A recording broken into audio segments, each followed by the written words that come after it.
Jeans বললেই আমাদের সামনে নীল রং ভেসে ওঠে। আধুনিক ফ্যাশনের অবিচ্ছেদ্য অংশ জিন্স কেন নীল হয় জানেন?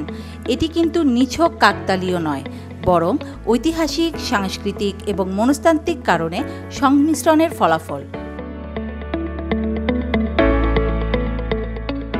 19 শতকে ডেনিম ফ্যাব্রিক তার স্থায়িত্ব এবং দৃঢ়তার জন্য ছিল বিখ্যাত।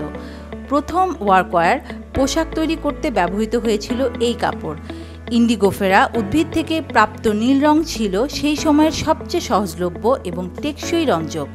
এই ডাইটির অন্যান্য রঙের বিকল্পগুলোর তুলনায় বেশ সুবিধাজনকও ছিল, কারণ এটি মোটা ডেনিম ফ্যাব্রিক্সের সাথে ভালোভাবে লেগে থাকে, এমনকি অনেকবার ধোয়ার পরেও বিবর্ণ হয় না। এই ব্যবহারিকতা এবং স্থিতিস্থাপকতা দ্রুত নীল জিন্সকে শ্রমিক এবং খনি শ্রমিকদের মধ্যে একটি জনপ্রিয় পোশাকে পরিণত করে।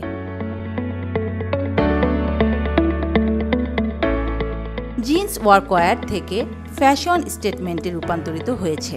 সাংস্কৃতিক কারণেও নীলের সাথে তরুণদের সম্পর্ক আরও গভীর হয়েছে। বিংশ শতাব্দীর মাঝামাঝি বিশেষ করে মার্কিন যুক্তরাষ্ট্রে নীল জিন্স বিদ্রোহ এবং যুব প্রতিকূলতার প্রতীক হয়ে ওঠে। রেবেল উইথাউট এক্স এর মতো চলচ্চিত্র সে সময় ডেনিমের সাথে যুক্ত বিদ্রোহী চিত্রটিকে জনপ্রিয় করে তোলে। এই ধারণাটিকে আরও দৃঢ় করে তোলে যে নীল জিন্স তারুণ্যের স্বাধীনতার প্রতিনিধিত্ব করে। এ সাংস্কৃতিক পরিবর্তন জিন্সের রং হিসেবে নীলকে আরও পাকাপোক্ত করে তোলে। নীলের একটি অনন্য মনস্তাত্ত্বিক প্রভাব রয়েছে। নীল রং শান্ত, বিশ্বাস এবং নির্ভরতাযোগ্যর প্রতীক। এই রংটির প্রশান্তি এবং স্থিতিশীলতার অনুভূতি জাগিয়ে তোলে। এটি জিন্সের মতো দৈনন্দিন পোশাকের জন্য একটি আদর্শ পছন্দ বলে অনেকেই মনে করেন। তাই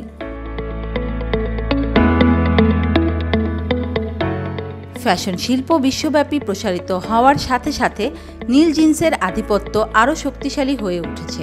লেভিস এবং র্যাংলারের মতো বিখ্যাত ডেনিম ব্র্যান্ডগুলো দৈনন্দিন ব্যবহারের জন্য নীল জিন্সকে প্রতিষ্ঠিত করেছে। এই ব্র্যান্ডিং নীল জিন্স এবং আধুনিকতার মধ্যে একটি শক্তিশালী সংযোগ তৈরি করেছে, যা তাদের বিশ্বায়নের প্রতীক করে তুলেছে। Desk news, media express.